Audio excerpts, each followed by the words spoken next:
I'm going to give you 12 tips on how to make your camping fridge operate more efficiently, including one towards the end of this video that may keep your vehicle from going up in flames. Starting right now. A full fridge will remain at a consistent temperature far better than a partially full one, greatly reducing the amount the built-in compressor unit has to run. We recommend that you take measurements of the inside and then get containers that will utilize this space most efficiently, reducing any empty space. Space you do have left over, you can easily fill that up with bottles of water or beer. Something we always do to help keep the fridge cold is freezing food we make at home. We'll make our favorite meals at home, put it in our containers, stick it in our house freezer. When it comes time to go camping, pull them out, put them in our camping fridge. This acts just like having a huge chunk of ice in your refrigerator. Day or two later, they're thawed out, ready to be reheated. Something that's really easy to do, unless, of course, you have this permanently mounted in your vehicle, or if it is, you can get an extension cord to it, is to simply get that initial cooling down period done on your household 110 current. This will save a bunch of power from your power unit. Many of the better quality fridges out there have what's called an eco mode. Turning this on will allow the fridge to make minor temperature adjustments on its own, greatly increasing the efficiency. We always have hours set to this, and it seems to work great. Always keep your fridge well ventilated. The built-in refrigeration unit draws out heat, a lot of heat. So be sure you keep these clear. If that heat doesn't get away from your unit, it's going to have to work a lot harder to keep the fridge cold, greatly increasing your energy consumption. So don't have gear stacked right up against it. And never put a fridge in a tight, non-ventilated enclosure.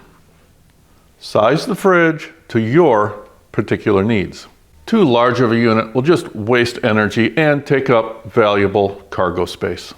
This can be difficult to do, and you will likely find out that your first fridge will be too big. We have a huge dual zone 75 quart model in our 4Runner. With just the two of us going camping, we find that we never ever turn on the smaller of the two sides. But that non-cool side does come in handy as a pantry. This one is pretty obvious. Keep it out of the sun or near hot things, like engines, exhaust, or heaters. The cooler the outside temperature, easier it's going to keep things cool inside. Over the years, we've found that these covers make a very noticeable difference. It simply adds another layer of insulation. These are made and sized for specific fridges, and they always come with the necessary vent holes and easy access to the control panel. This one from Iceco even comes with these handy pockets on the side. Most of these have Velcro or zippers to hold them in place. This is another simple one.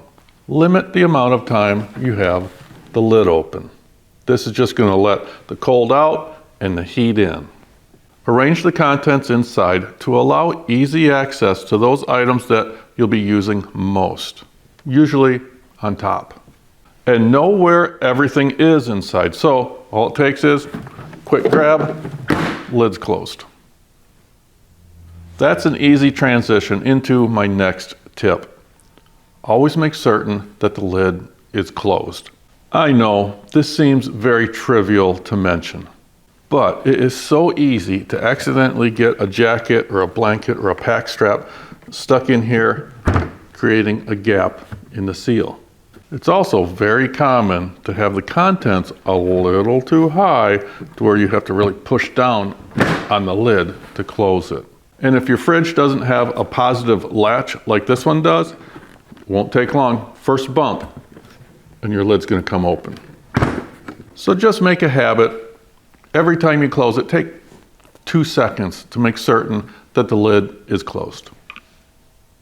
The quality of the fridge you choose is going to make the biggest difference in how efficient it uses energy. Typically, your less expensive fridges aren't insulated near as well, and the seal around the lid doesn't work quite as good as a quality one. Also, pick a fridge that comes with a high quality refrigeration unit.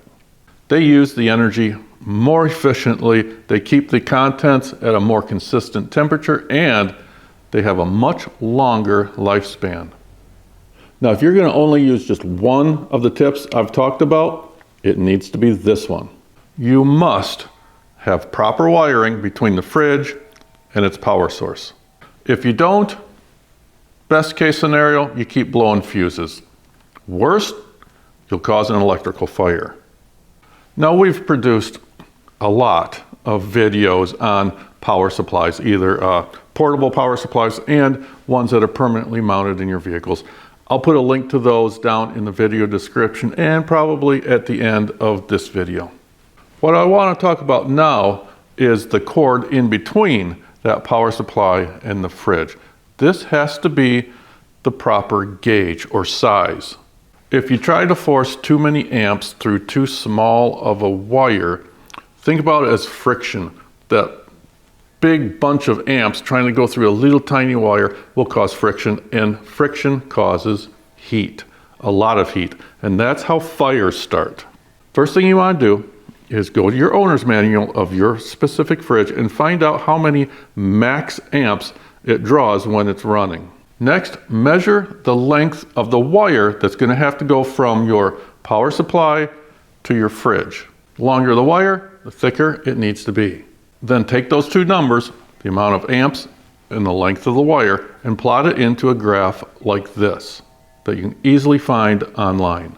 Bring those two numbers together on the graph, and that is the proper size wire for your particular application. Equally as important as the proper sized wires is a fuse. Just in case that wire gets nicked, it gets a short in it, or the unit starts for some reason drawing way too many amps for that wire to handle, that fuse will blow before that wire melts down and causes a fire. And this fuse needs to be placed as close to the power supply as possible. That way it protects the entire length of that power wire going to your fridge. I just thought of another tip. If you're like us and you drive during the day and have your vehicle's charging system charge the power supply that powers your fridge, replenish your fridge with water or whatever, with warm stuff in the morning. That way your alternator of your vehicle will charge your battery and power the fridge to bring those temperatures of those items you just added down to where they need to be. This will save you a lot of energy. So if you found this video helpful, please hit that like button, and we hope you consider subscribing to our channel. Thanks for watching.